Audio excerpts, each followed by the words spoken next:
नमस्कार साथियों, स्वागत है आपका हमारे YouTube चैनल में। आप छत्तीसगढ़ की किस जगह से हमारे समाचार सुन रहे हैं, कृपया कमेंट बॉक्स में लिखकर हमें ज़रूर बताएं।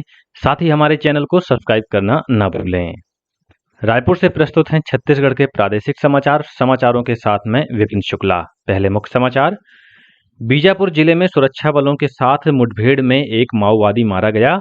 इसी जिले में 9 माओवादियों ने किया आत्मसमर्पण। राजस्व मंत्री से चर्चा के बाद प्रदेश में तहसीलदारों और नायब तहसीलदारों ने बीते 28 जुलाई से जारी हड़ताल को समाप्त किया। राज्य विद्युत वितरण कंपनी ने अपने सभी अधिकारियों कर्मचारियों को अपने घरों में 3 महीने के भीतर प्रधानमंत्री सूर्य घर मुफ्त बिजली योजना के तहत सोलर पावर प्लांट लगाने को कहा।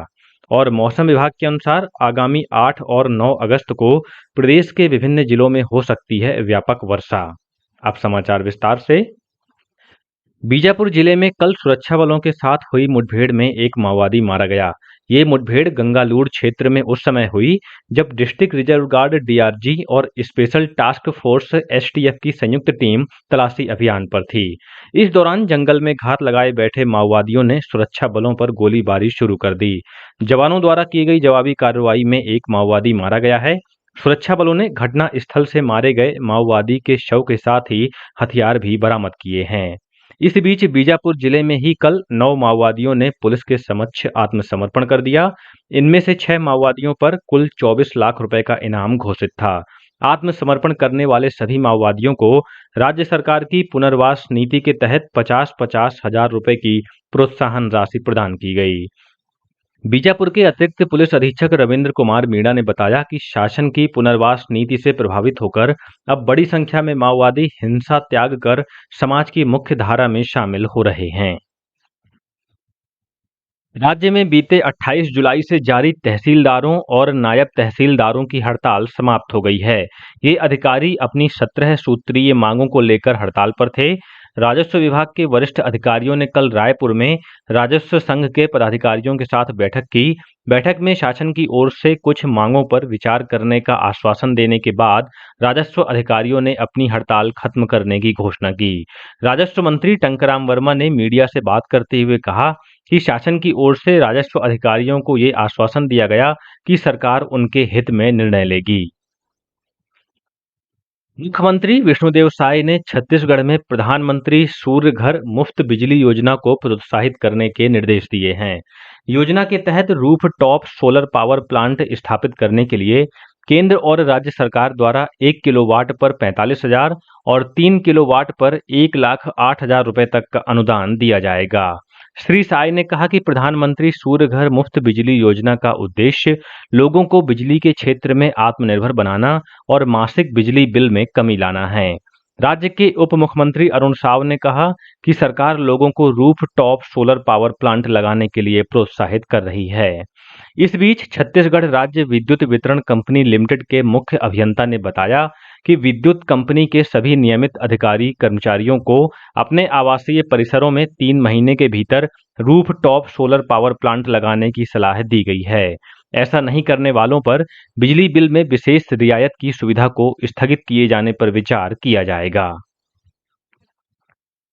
राज्य सरकार द्वारा बिजली बिल हाफ योजना में बदलाव किए जाने के विरोध में प्रदेश कांग्रेस आज 7 अगस्त को सभी जिला मुख्यालयों में विद्युत मंडल के कार्यालय के सामने विरोध प्रदर्शन करेगी।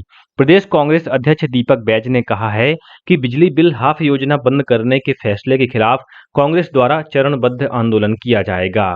उन्होंने कहा कि इस योजना में बदलाव से आम जनता पर अतिरिक्त आर्थिक बोझ पड़ेगा।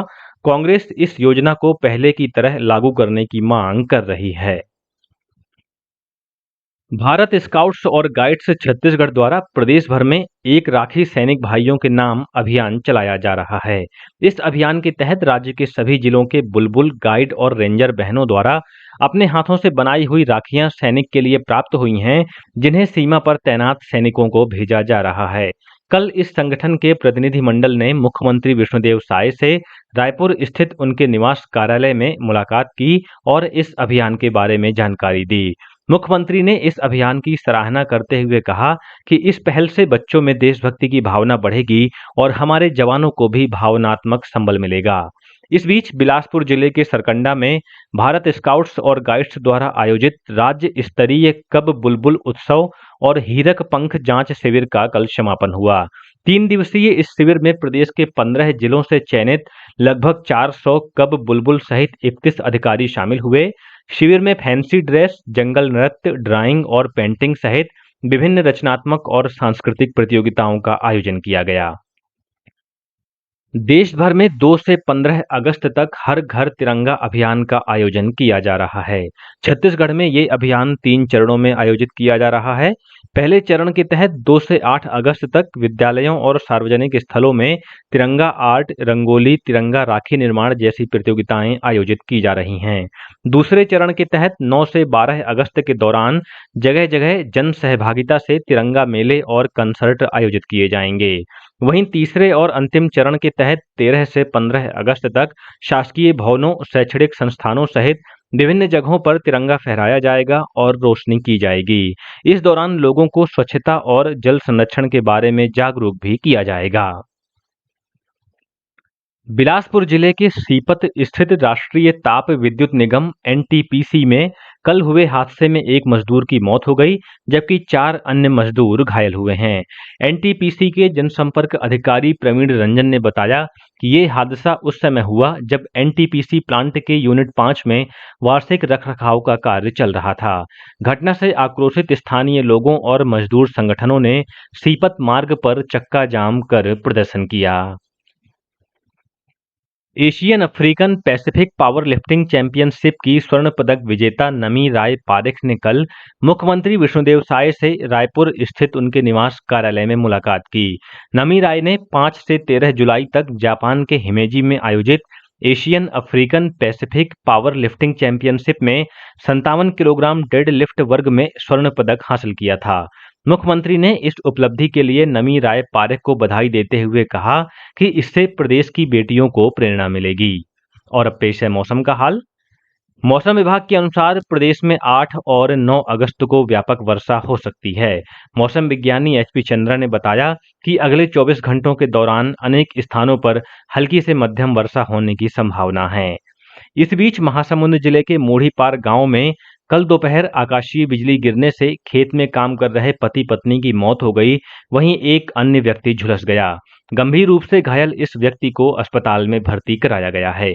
और अब कुछ अन्य समाचार संक्षेप में। भारत सरकार के इलेक्ट्रॉनिक्स और सूचना प्रौद्योगिकी मंत्रालय ने नवा रायपुर में कॉमन फैसिलिटी सेंटर की स्थापना को मंजूरी दे दी है। इससे अब छत्तीसगढ़ को इलेक्ट्रॉनिक टेस्टिंग और प्रोटोटाइपिंग के लिए बेंगलुरु, पुणे या नोएडा जैसे शहरों पर निर्भर नहीं रहना पड़ेगा। रायपुर स्थित इंदिरा गांधी कृषि विश्वविद्यालय और रांची स्थित भारतीय कृषि जैव प्रौद्योगिकी संस्थान अब जैव प्रौद्योगिकी के क्षेत्र में अनुसंधान और फसल सुधार के लिए मिलकर कार्य करेंगे। इस संबंध में कल दोनों संस्थानों के बीच समझौता ज्ञापन पर हस्ताक्षर किए गए। कोरबा जिले के सभी विकास खंडों में खनिज न्यास निधि से 162 नई राशन दुकानों का निर्माण किया जाएगा। बलौदाबाजार जिले के लच्छनपुर माध्यमिक शाला में बीते 28 जुलाई को कुत्ते द्वारा जूठा किया गया मध्याह्न भोजन बच्चों को परोसने के मामले में राज्य शासन ने प्रभारी प्रधान पाठक और एक शिक्षक को निलंबित कर दिया है। खनिज विभाग की टीम ने जांजगीर चांपा जिले के नवापारा स्थित हसदेव नदी से रेत का अवैध उत्खनन करते 3 जेसीबी वाहन और 1 हाईवा को जब्त किया है।